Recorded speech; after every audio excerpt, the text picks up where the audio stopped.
According to my Apple Watch, Apple phone, it is now 1 o'clock.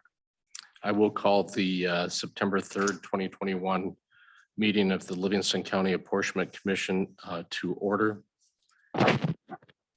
Clerk could take roll, please. Commissioner Reeder, Here. Commissioner Hunley. Here. Commissioner Nash, Here. Commissioner Reckling, Here. Commissioner Daubenmire. Here. A quorum is present. I would do the call to the public at this time. Is there anyone that's here in the boardroom that wishes to address the commission? Seeing none, is there anyone that is on Zoom that wishes to address the commission? Mr. Luria, good afternoon. Good afternoon. Are you able to hear me? I can hear you just fine. Thank you. Excellent. Obviously, again, I don't know exactly what your deliberations are going to yield today, but I would strongly urge you as commissioners to try to come up with a set of defensible objective criteria that people could check when you consider the maps that are likely to start coming in the next week or so. I'm somebody who has used Dave's redistricting, and it gives two very useful statistics. One is the compactness of a map, and the other is the population variance across proposed districts. And obviously one can look at how many townships are broken up just by looking at the physical map. And so I would be in favor of something that's like a scoring system. And obviously considerations such as the current residences of the 9 members of the county commission should not enter the deliberations. Thank you. Thank you, Mr. Luria. Is there anyone else that wishes to be heard for the call to the public? Seeing no hands, nothing here in the boardroom, I'll close the call to the public. We have the minutes of the commission meeting of August 27th of 2021. Is there a motion? Motion to approve the minutes as presented. Second. It's been moved by Nash, supported by Reckling. Any discussion?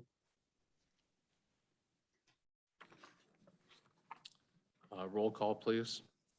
Commissioner Nash, Yes. Commissioner Reckling, Yes. Commissioner Daubenmire, Yes. Commissioner Hunley, Yes. Commissioner Reeder. Yes. Motion carried. The minutes have been approved. I have been using Dave's redistricting tool, as Mr. Luria indicated. So I find it fairly easy to use, intuitive. The only problem I have with it is it tends to lock up from time to time. There was a question that I had regarding one of the matters that is shown in the tool, which is deviations. And I made a phone call to Mr. Stoker, asked him about it. I've asked him to be present, and he is appearing by Zoom here today to give us all a clarification on that. I think I now understand the clarification given to me by voicemail from Mr. Stoker, but I would ask for you to address the deviation question for the members of this commission, so that we understand what our obligation is under the law when we're working with and drawing up and reviewing various maps. For starters, can you hear me? Can hear you. Great. The case law and reviews use all sorts of deviations, but though I'm assuming the deviation that we want to look at is the one that's tied to the presumptions of validity that the courts have recognized. And that's the one you need to comply with legally, both from the federal and state statutory criteria. Essentially it's called the maximum deviation that you're looking at.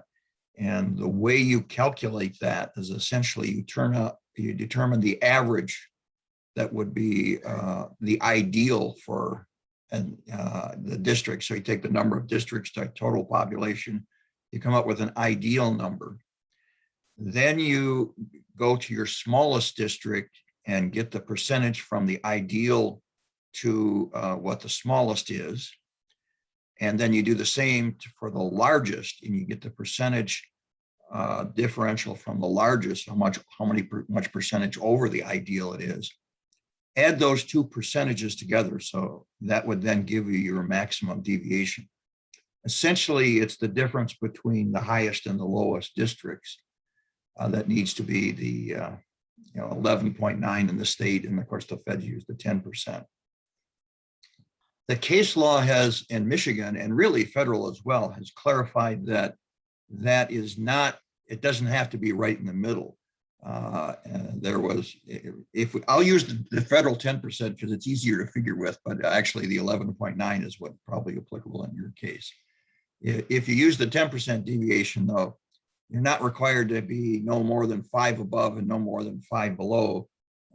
You could actually meet it by someone being 1 below and 9 above, and that would still fit within the 10% deviation.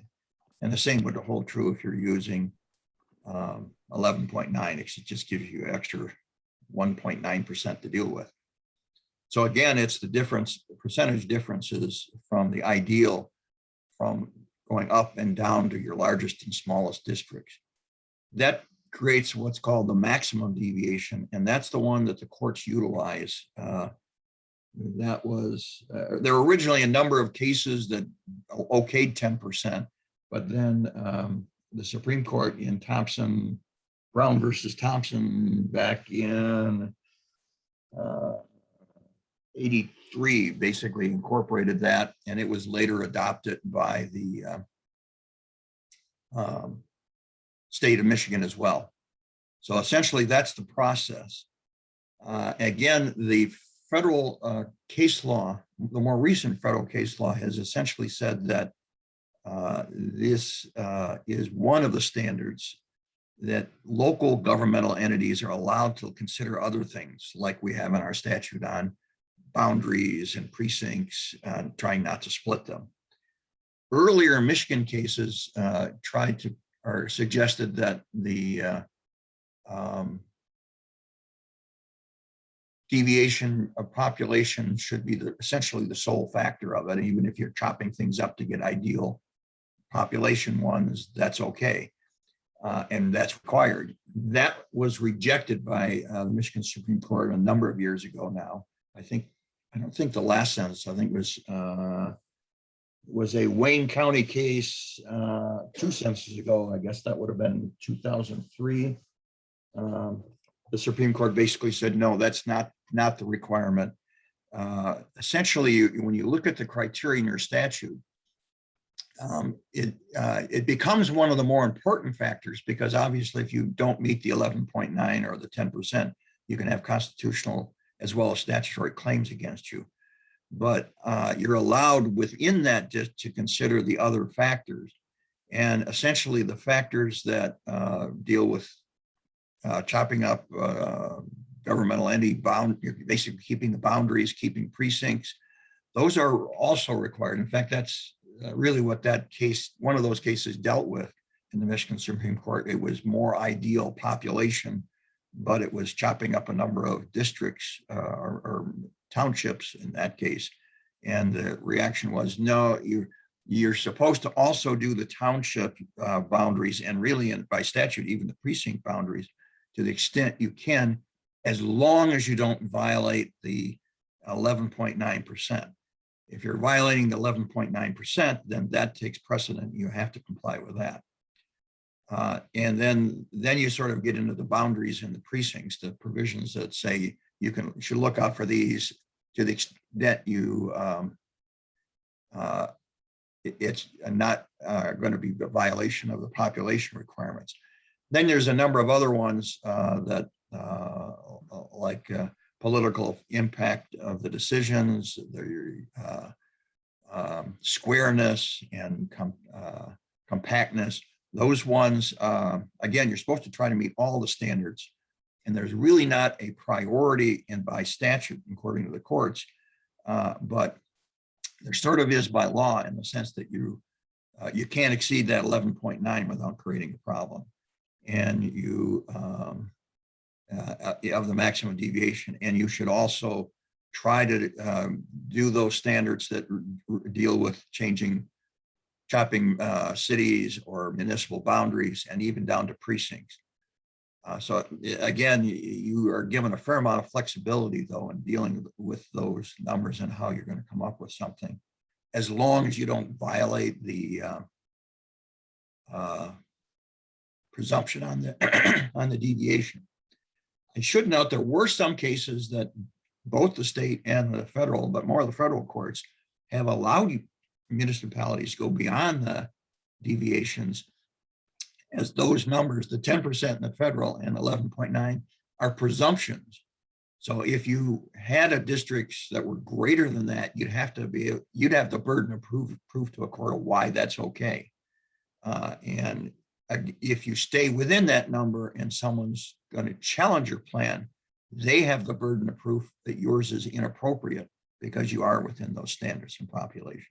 So again, those are presumptions of correctness. They're not, that's how the courts say they're supposed to be used. And I'm not sure that's not more than you were asking, but I don't know if there's any questions on it. Any members of the commission have any questions for legal counsel? Go ahead, Ms. Beth. I'm sorry, my mic's off. Do any commission members have questions for Mr. Stoker? Ms. Dobmeyer? Thank you.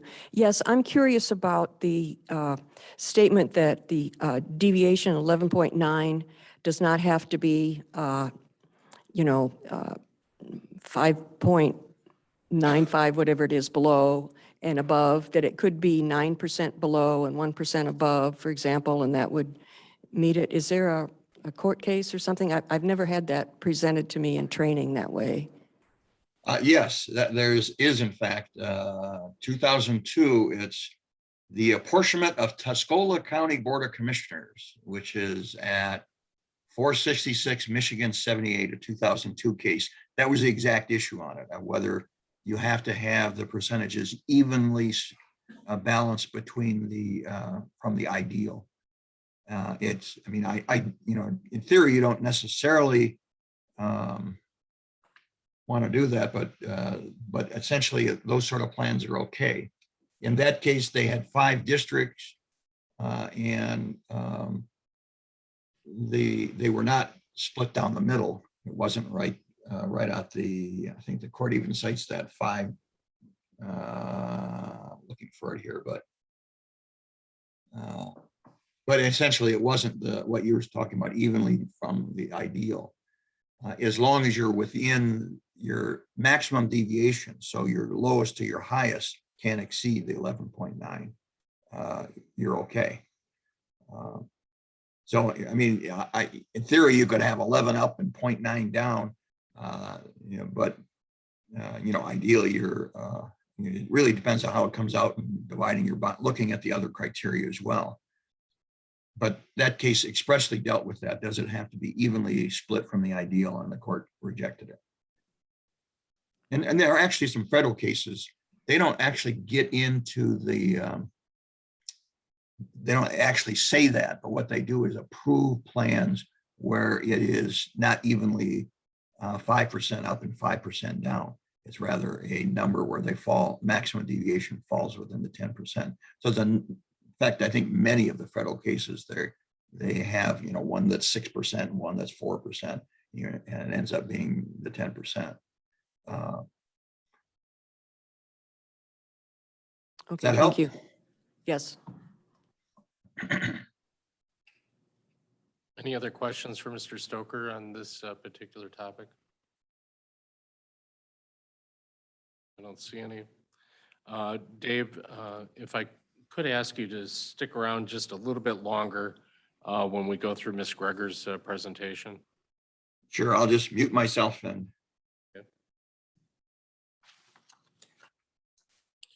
The next item on the agenda is Discussion of maps, a GIS update from both Diane Greger and Sandon. Ms. Greger?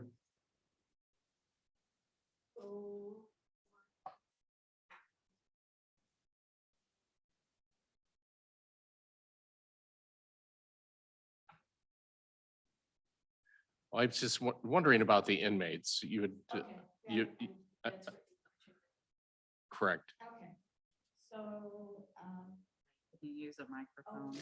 yes, that would probably be better. Okay, I think I just received during the course of the meeting, you had sent out unsentenced inmates in the county jail as of, looks like, what, April the 1st? What I did is pulled the detail of the inmates that were in the jail on April 1st, 2020. And then it was a somewhat arduous process to figure out whether or not they'd actually been sentenced because the data in the jail was less complete than I thought it was. So I had to go back and look at the court systems to cross-reference and come up whether or not they'd been sentenced. So in that process, I came up with that we had a total of 94 county residents that were in the Livingston County Jail at that point. And of them, 50 were unsentenced as of April 1st. And for the unsentenced inmates, do we have any geographic breakdown of where they reside? I do have their addresses. We didn't map them out, if that's what you're looking for. Mr. Stoker, we have the information that was supplied by the clerk, I believe at our last meeting regarding not counting certain inmates. Is it unsentenced is it sentenced inmates in the county jail? Or are we talking about something else? No, that's accurate. It's ones that are actually serving a sentence. If you're in there pending trial, you still have your right to vote, and so you're still counted.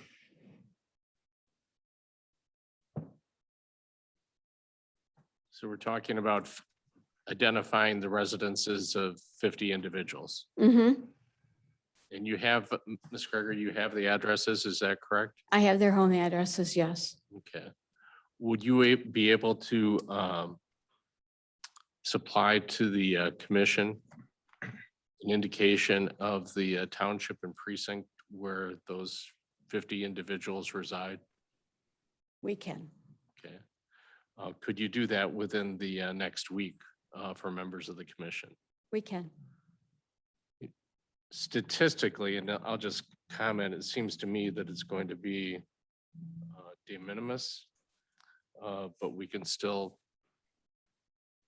factor it in, given a population of 193,000 people plus. Mhm. Talking about 50 people seems to me it's going to be de minimis, especially when it's spread across the county as a whole. But we'll go ahead and if it's doable, we should have the information and we should be able to plug it into the maps and the data when we're preparing those. So obviously we have control over our internal tool, but we don't have control over, Dave's Yes. redistricting, yes.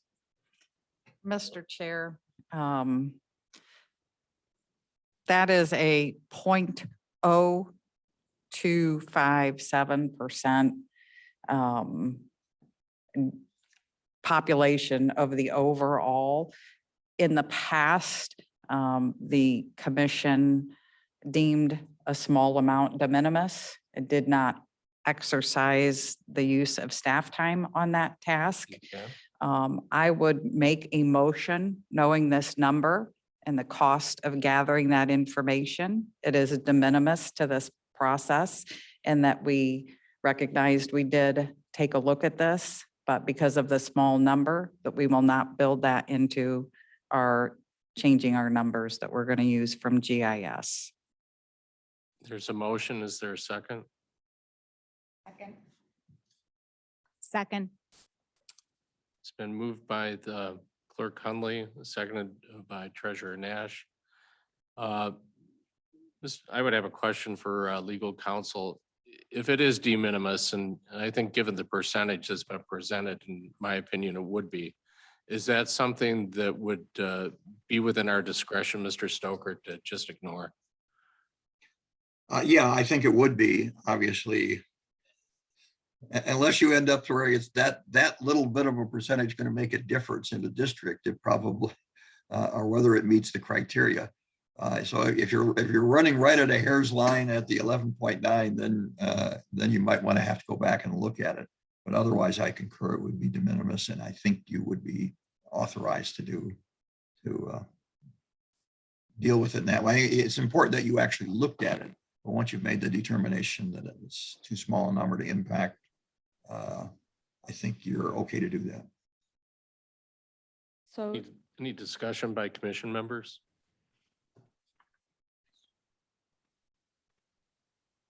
Ms. Greger?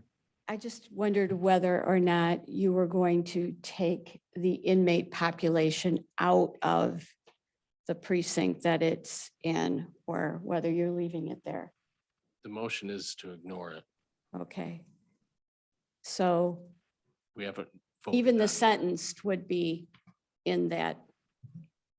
Okay, just want to make sure. Any further questions by commission members? Roll call. Commissioner Hunley, Yes. Commissioner Reader, Yes. Commissioner Nash, Yes. Commissioner Reckling, Yes. Commissioner Daubenmire. Yes. Motion carried.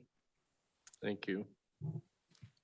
The next item is I'd ask Sandon from our GIS to look at the data that was contained within Dave's redistricting tool. As a side comment that I'll make to commission members, I've been using the tool. I've drawn 7 different maps so far. 3 of them don't meet muster. There's slightly over with one deviation or whatever. I think my lowest is probably 6% with a 84% compactness.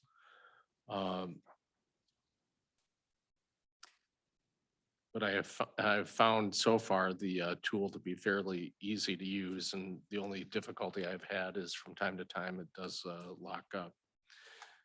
But Sandon, you have supplied us with a 2020 census population by county voting precincts. If you could give us a report regarding your comparison to the census data with the data that's contained within Dave's redistricting application. Okay, so I supplied a spreadsheet that has everything kind of put out there. I went through and compared every precinct in Dave's redistricting, all 80 of them, and recorded the population within each one and compared it against the county numbers that I came up with using the precincts that we have on file. The Dave's redistricting came up almost pretty much exact what the Census Bureau has. So it appears that they are using the voting districts that the census provides.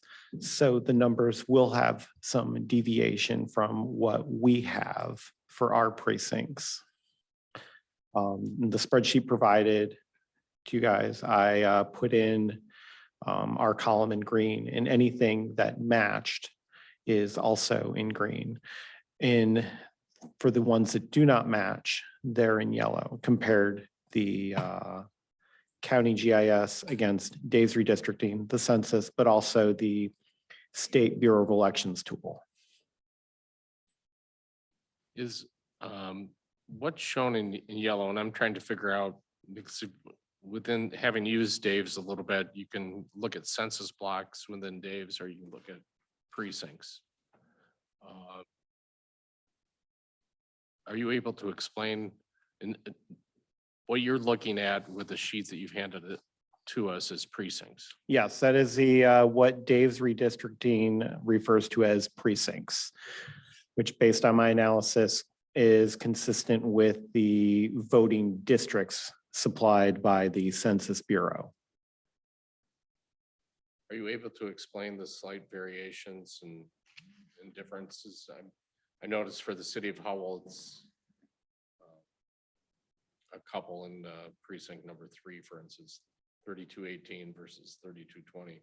Are you able to explain any of these differences or speculate as to why there's a difference? My speculation as to why that it's different is due to, since they're using the voting districts, it would fall upon the same basic analysis that I ran against the census voting district numbers, where they're factoring in the population in the specific block and how it spatially joins with their voting districts.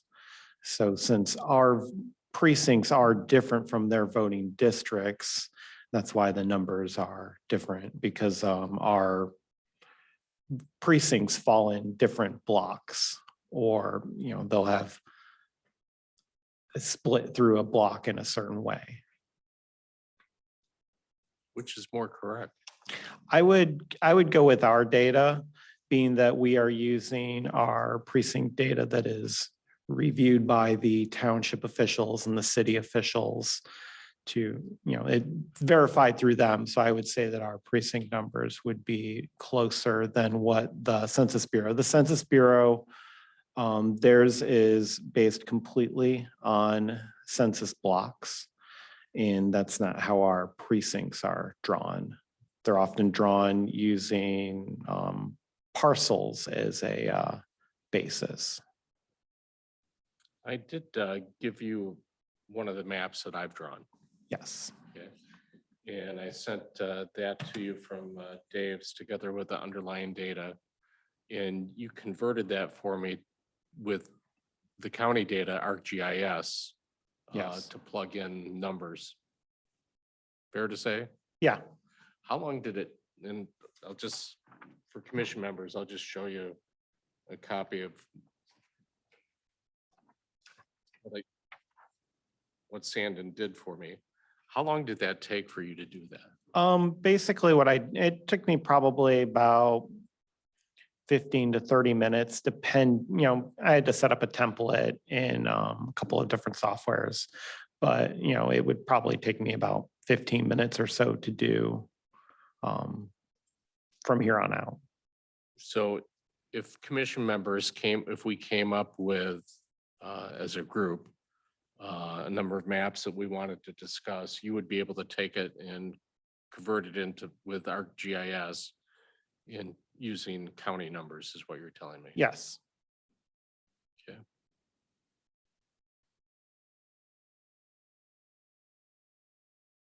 Any questions by commission members?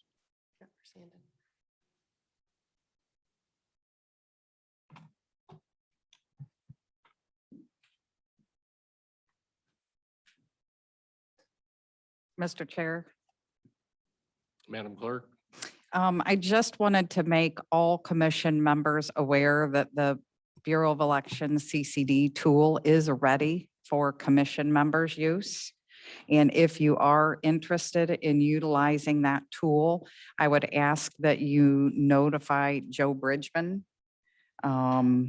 Everyone knows how to contact Joe on the members here do, and he will get you set up with that access.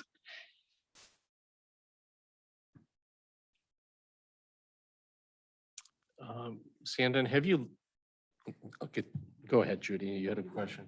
Go ahead. Sandon, have you looked at the state tool?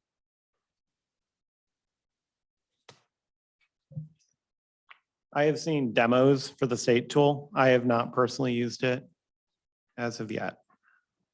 And my thought process goes, how does the data in the state tool compare to the presentation that you just made to us for Dave's redistricting application?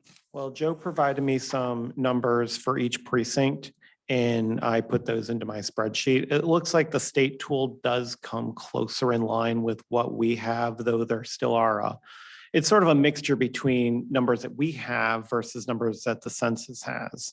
So I'm not exactly sure where their precincts differ from ours or how they derived the numbers in general.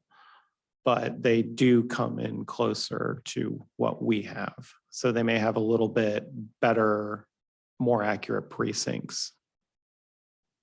And again, would you be able to take anything that's drawn with the state tool, do a similar conversion for what you did with me, for me with the draft map that I sent to you from Dave's?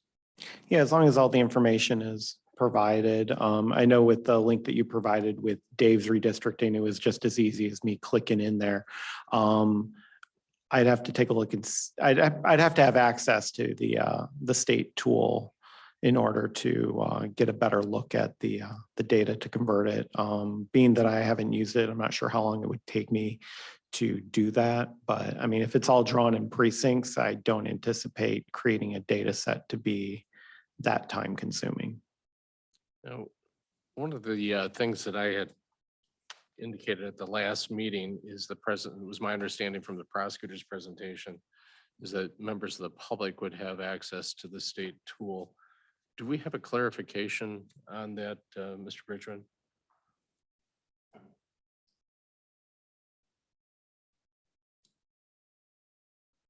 Well, to my knowledge, they are not giving, you have to be a county employee or you have to be a commission member, as far as I was under the impression that there's actually a user agreement that you should sign if you're going to use that particular tool. So that was my impression, was it was not going to be available to the general public, but they may have changed between now and then, but that was my understanding, is they were not going to be giving public access to that tool. It would strictly be commissioners. Judy, you had Ms. Stobmeyer, you had a question?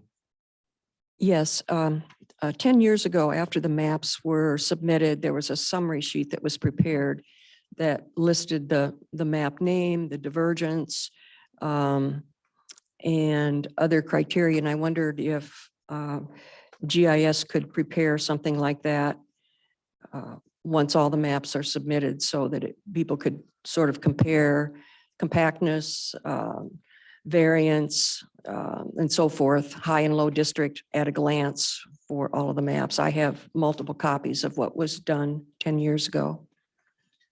I'd have to see what it looks like and, what type of information is inside of it in order to really get a better idea or grasp of how that information was derived.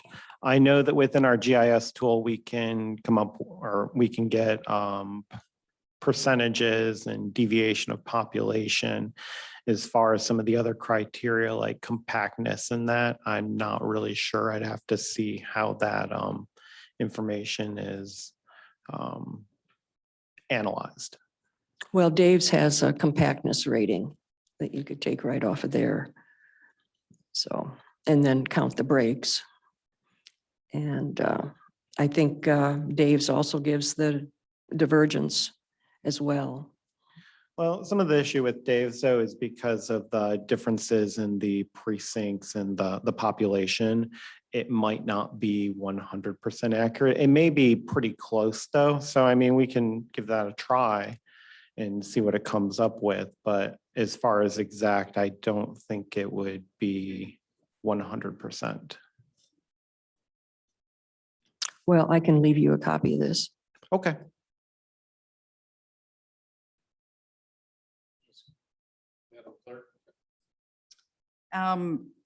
At this stage, the Apportionment Commission is not required by law to accept maps from the public. However, we as the commission did agree that it's in our best interest to take a look at the maps from the public. While we agree it's best in our interest at this time to take a look at them, I don't believe that submitting unlimited numbers of maps from the public is in our best interest. So I would like to make a motion to, What I would like to do, if I can, want to finish. Oh, you're on, sorry. I want to finish the GIS update, and then we have guidelines for map submissions is the next agenda item. okay.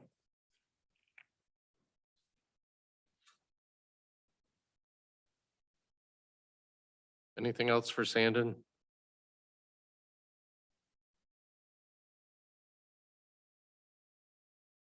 We'll go ahead. Thank you, Sandon. Thank you. We'll go ahead to guidelines for map submissions.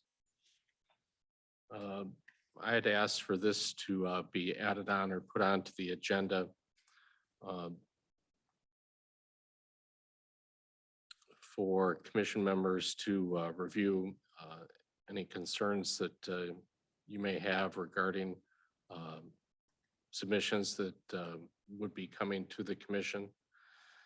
I know from my perspective, my concern when I asked for this to be added on is using Dave's redistricting application. I can pretty much go hog wild if I want to. I've done 7 maps so far. 3 of them are not any good. I could probably come up with, if you give me an afternoon, I could probably come up with maybe 10 more. And it seems to me that at least for submissions that we're receiving, that it might be in order to have some sort of guidelines for how many maps that we're going to accept from not commission members, but from members of the public. Or if we want to have a specific tool, Dave's is a free application. It's available to anybody. I know that it has the some of the information that Ms. Dobmeyer is requesting as far as compactness, splitting, et cetera, as far as statistical analysis that commission members could look at. It, based upon what I'm hearing from Mr. Bridgman, concerned with the lack of availability of the public to be able to use the state tool. And also, although we're setting up or have set up a ArcGIS, I had that loaded onto, I commented on this, I believe at the previous meeting, I've had it loaded onto my computer and I find it technically challenging, I guess is how I put it. It's not entirely intuitive. So I would open it up for discussion by members of the commission, any concerns or guidelines that we may wish to consider for maps that are submitted to us by members of the public.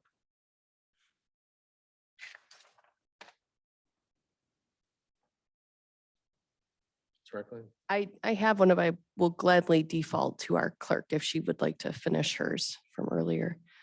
I kind of wanted us to discuss, because we're going to receive the maps and then we're going to have a meeting.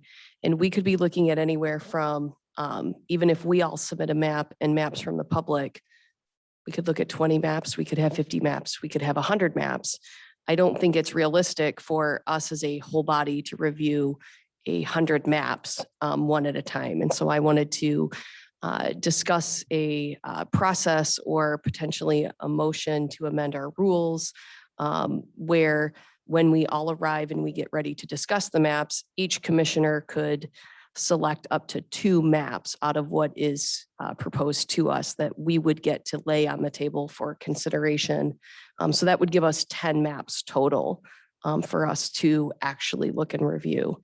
And I wanted to see how the fellow commissioners felt about establishing a process for whittling it down so that we have a realistic number of maps to review when we finally get there. And we're prepared for that meeting if we choose to do that.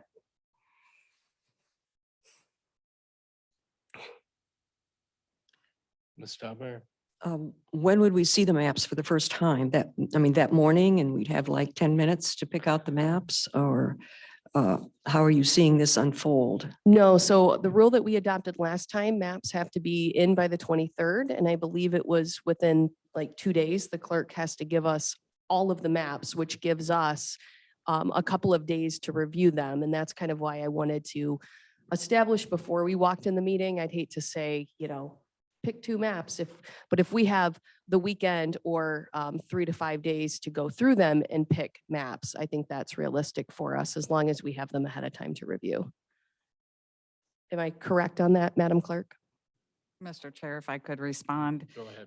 Ms. The deadline to submit a map, and the copies of the plan is Thursday, September 23rd at 5:00 PM. My goal is as maps come in, we will be accepting those at the elections division of the county clerk's office. And we have prepared a cover sheet for each map that is submitted that will contain the map number in sequential order that it was received. So the first map will be numbered map number 1. We want to include the name of the person who submitted it. And we would like to consider the jurisdiction, the county the person resides in, along with either the city or the township. I do not want to include their street address or anything of the sort. And then our intent is to include the date and the time that that map was submitted to our office. A cover sheet will be placed with each map and plan and kept in an area for each commission member.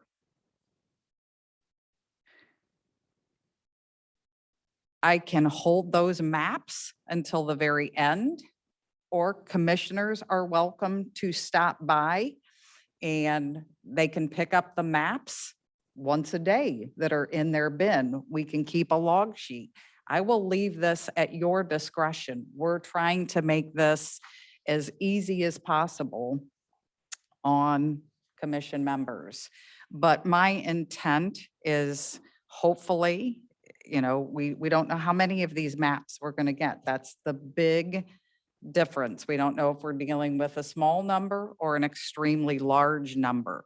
But our intent is to be well organized and have this available as shortly after the 5:00 filing deadline to every commissioner as is reasonably possible.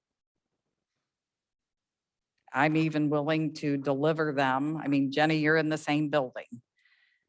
Judge, you're not too far down the road. I can get that to you in a reasonable amount of time, and I'm very flexible with both Judy and Megan. So I am open to your comments on this process. I had started mentioning I am concerned with the ease of how Dave's redistricting is, that people will attempt to submit 20 maps at one time. And I think with the intent of our commission to be open to looking at maps from the outside, I would like a discussion on possibly limiting the number that we accept from a member of the public for this process. Ms. Greger? I have a question and a comment. The question is, This is Ms. Greger with our IT department. I have a question and a comment. The question is, are you going to expect to have those Dave's redistricting maps converted prior to the commission reviewing them? So converted to the county precinct districts. So it more closely matches our data. from my perspective, and I'm just addressing this as one person of a five-member commission, I would not expect IT resources to be used to process every map that comes in. I would Okay. expect that there would be some sort of winnowing down Okay. done by the commission prior to the time that we would ask Agreed. county resources to be put into play to, Okay, do a more complete analysis given Sandon's presentation. okay. Okay, and the comment is, if you would like to share digital copies as opposed to paper copies? Does it have to be paper? Has to be paper Okay. under our rules because that is the requirement for commission members. Okay. All right. So I'll just keep the comment to myself. And I'll make another side comment. Have we left ourselves enough time between the time for submission and the time of, I thought that we had set up a September the 27th morning meeting. We did. We did. And it seems to me if we've set up the deadline as the 23rd, that having just that one day for you to process might not give us as commission members enough time to look at everything. So I'll throw that out as well. All come in on the same day, it would be process between now and then, they would not be that difficult to process. That's our staff. Mr. Chair, Go ahead, Ms. Hunley. if the commission is willing, we could move the closing date for the map submission more towards maybe Monday, the 20th of September. It leaves adequate time for this process, over 2 weeks for drawing maps. That is a very generous time frame. So I think allowing ourselves time to analyze these maps is very important. I don't want to be rushed in that part of the process. So if the commission is willing, I would make the submission deadline potentially 5:00 p.m. on either Monday, the 20th, or even Friday, the 17th. That allows 2 full weeks. And that gives me time over, if there is a large submission at the end, to get them processed and delivered to commissioners by the 20th. Is there a motion on the submission date?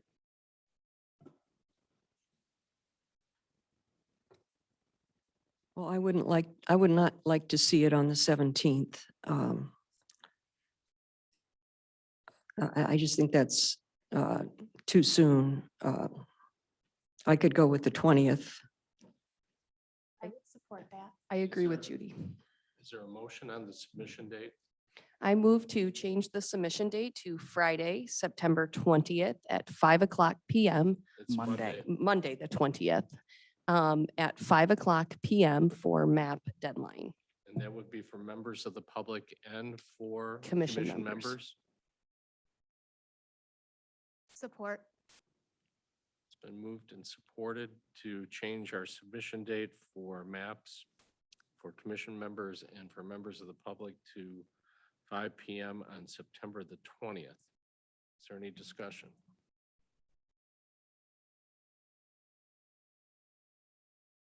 All those in favor, by way of roll call, please. Commissioner Reckling, Yes. Commissioner Daubenmeier, Yes. Commissioner Hunley, Yes.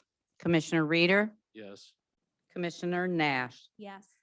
Motion carried.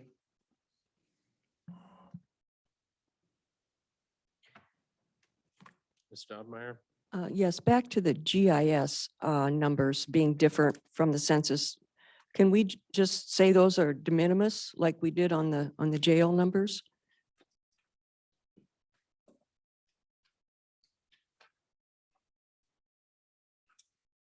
I would ask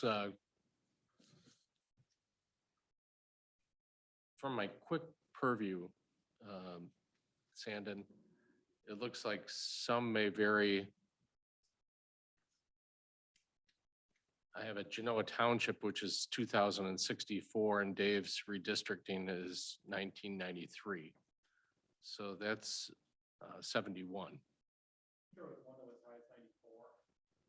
Okay. I would support that, Judy. I think in the past, the data, I don't know that the commission has ever unanimously agreed on the data. And I would support making the difference irrelevant and being comfortable using what's in Dave's. Was Yeah. that a motion, Ms. Dobmeyer? I would move that. It's been supported by Commissioner Reckling. I would have a question for county civil council. If we have information that's been prepared by county GIS comparing county data against Dave's redistricting, most of the numbers are the same. There are some numbers, a lot of them might be within a variation of 2, 3, 4, or 5, but there are a few of them that are larger, 71, 94, et cetera. Is that something that we would be able to consider as de minimis? So for instance, the 71 that I referenced, it was 1993 by Dave's and 2064 for county GIS with Genoa Township Precinct 9, for instance. I think it becomes closer to being problematic, when you have 40 or 50 people spread amongst all the districts that are all going to be pretty small numbers. You could have 70 in one area, gets to be a little more problematic. I guess my question is, I don't know how your process is. I think when you would, I don't know if you're going to have X number of plans and then whittle it down to like 5 or 6 or some smaller number. I think if you were using it for initial reviews and not considering it, but when you ultimately look at the final plan, you use the county GIS. That I think it's important that the final plans you look at, if there are a small, relatively small number, that you use the GIS ones. Again, that doesn't mean that you can't whittle it down using these numbers before you get there.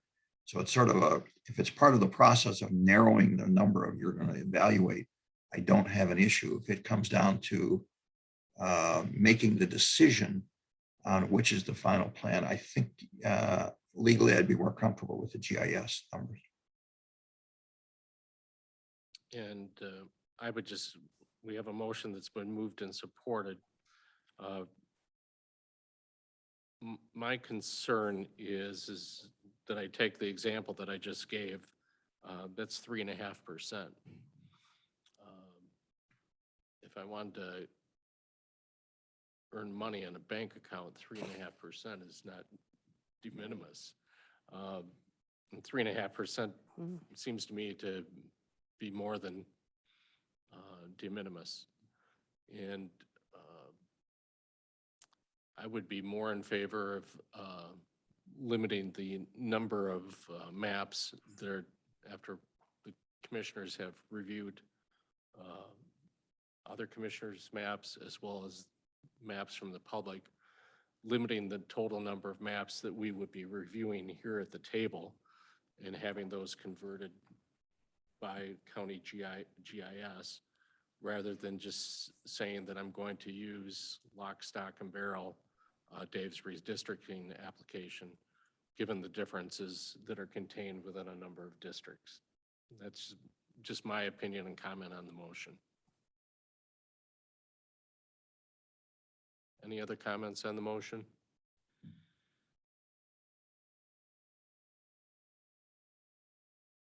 Roll call. Commissioner Dobbenmeyer, Yes. Commissioner Hunley, No. Commissioner Reeder, No. Commissioner Nash, No. Commissioner Reckling. No. Motion failed.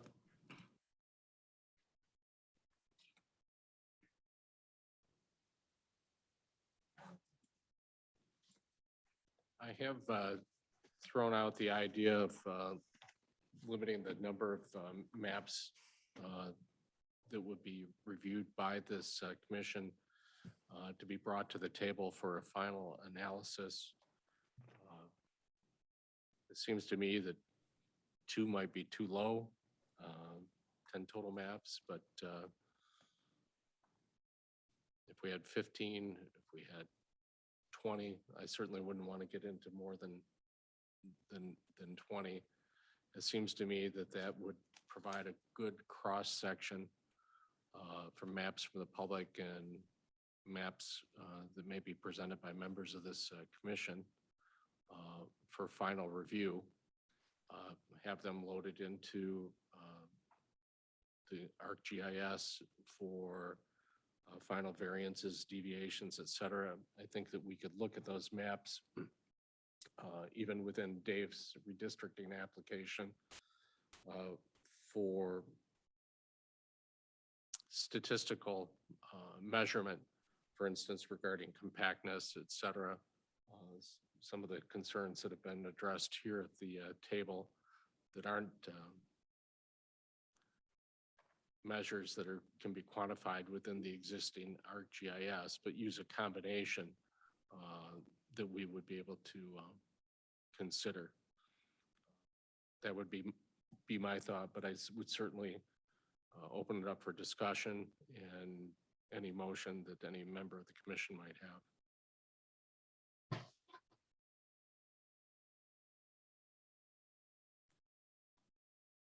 Mr. Chair. Madam Clerk? I like the idea of whittling down the total map submission to a manageable number that we're going to actually discuss and ask IT or GIS to put into the final program that we'll use. I would request also that we once again hold the discussion on how many maps should the public be able to submit with the ease of Dave's redistricting. While, like I mentioned before, I think it's great that we're going to accept those maps, I would like them to submit their best map or, you know, a limit, not walk in with 10 maps for us from one person. So while we hold this discussion, I am open to how many maps should a person from the public be able to submit. And that's up to the board. I don't want to. I would appreciate input on that matter. Really, that's up for us to decide as a group. As you indicated earlier, it's not something that we have to consider, but I think it's important that we do consider. And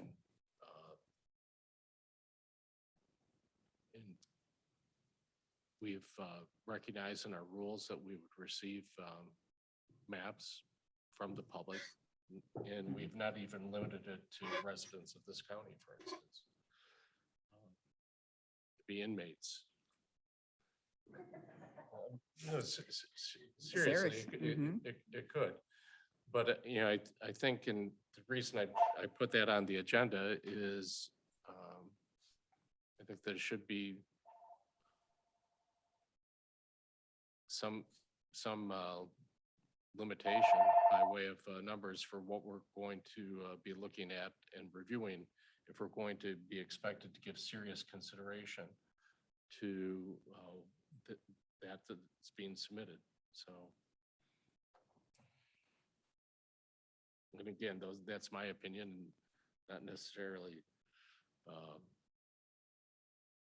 a view that would be shared by all members of this commission, but I did have that concern, which is why I asked for it to be put on the agenda to look at guidelines for what we're going to be reviewing.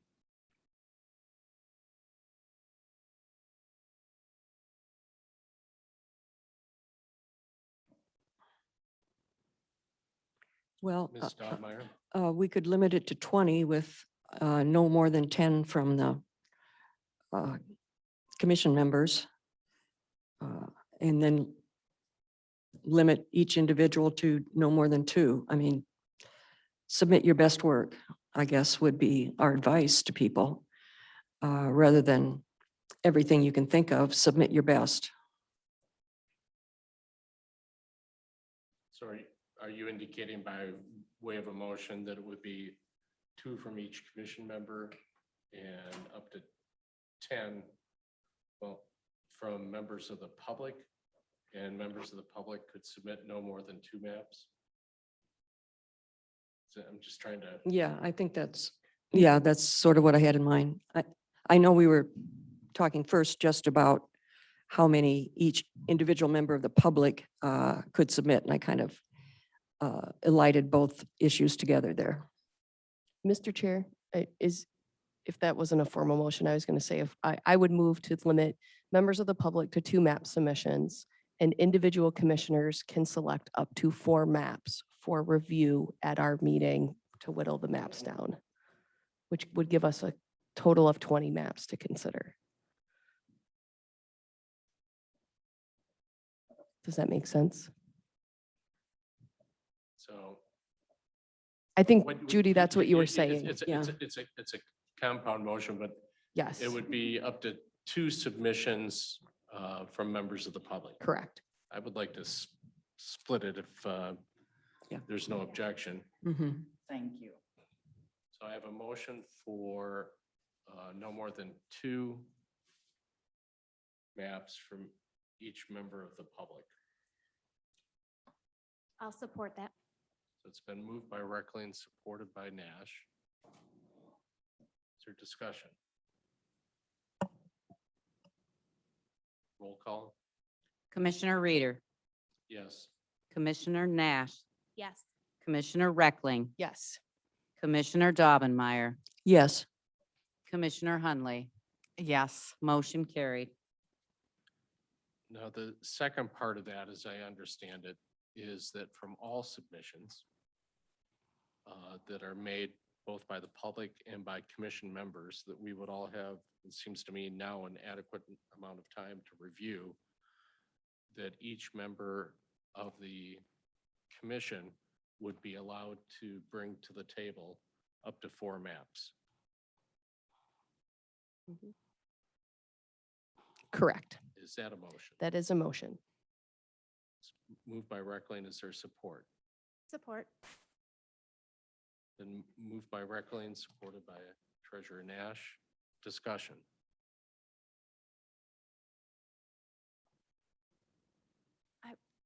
Go ahead.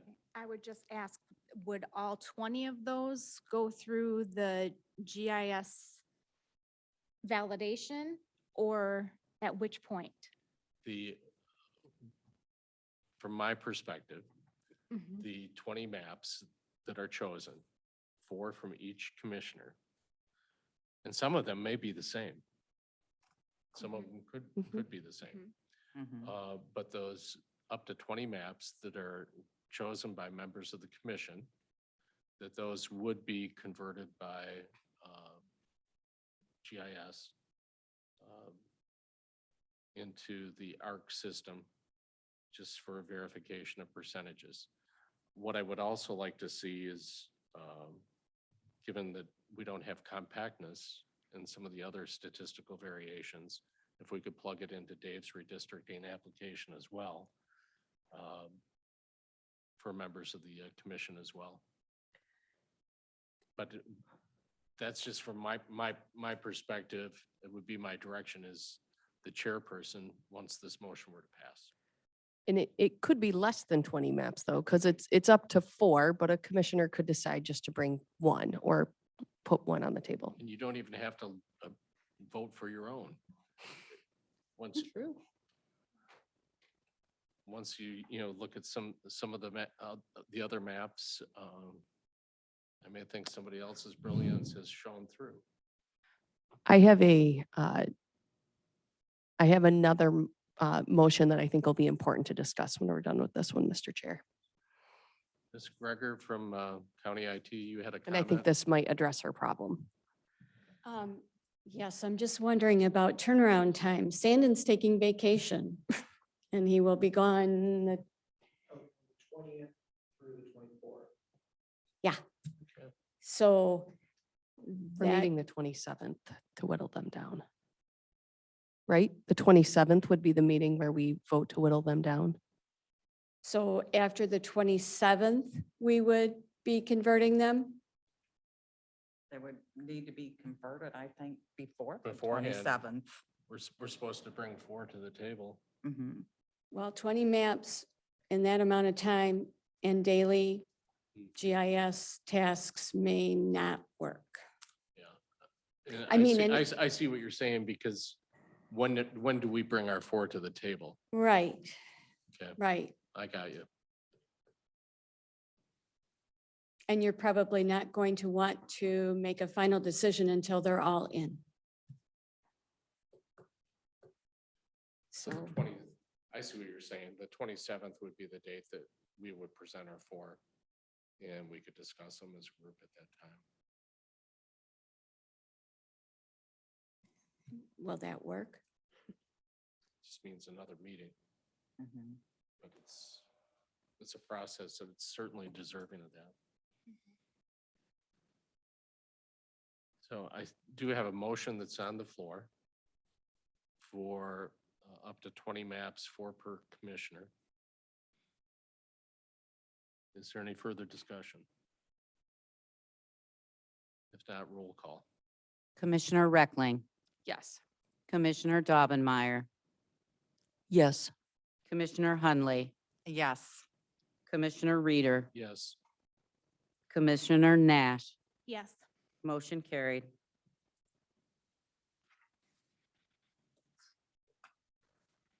So just as a, before we talk about our next meeting date,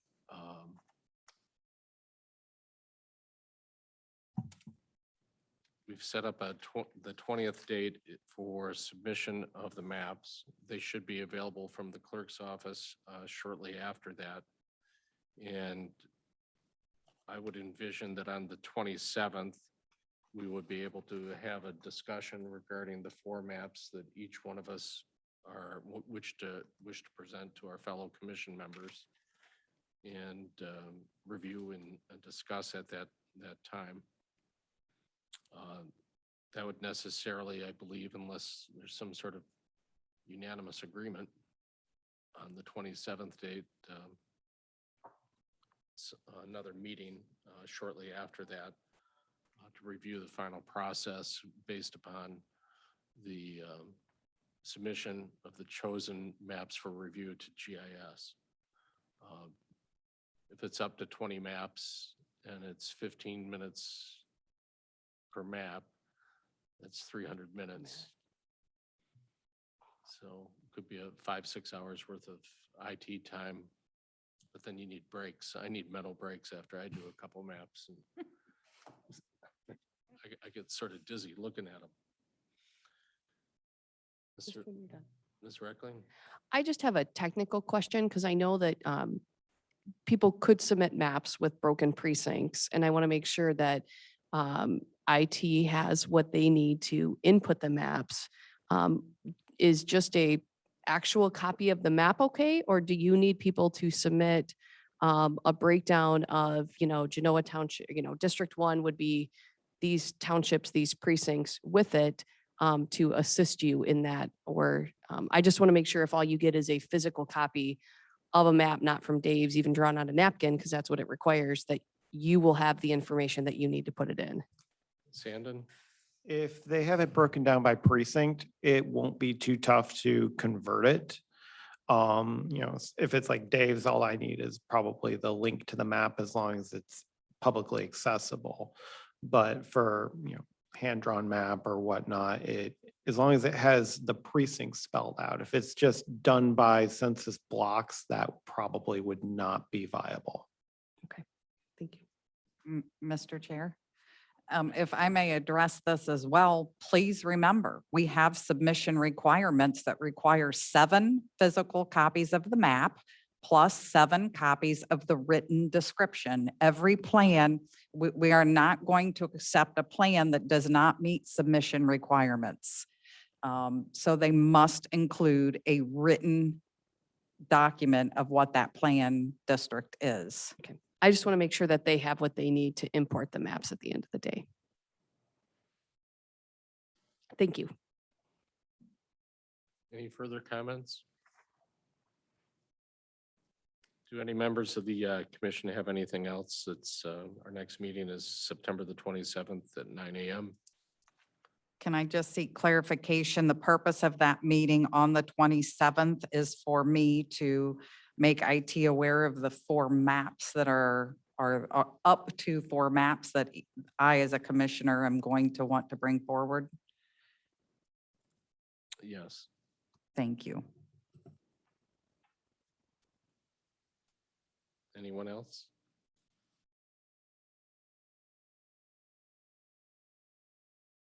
A motion to adjourn, So moved. been moved by Commissioner Breckling, Support. support by Commissioner Nash. Any discussion? In favor? No roll call. Aye. Aye. Opposed? We'll stand in recess.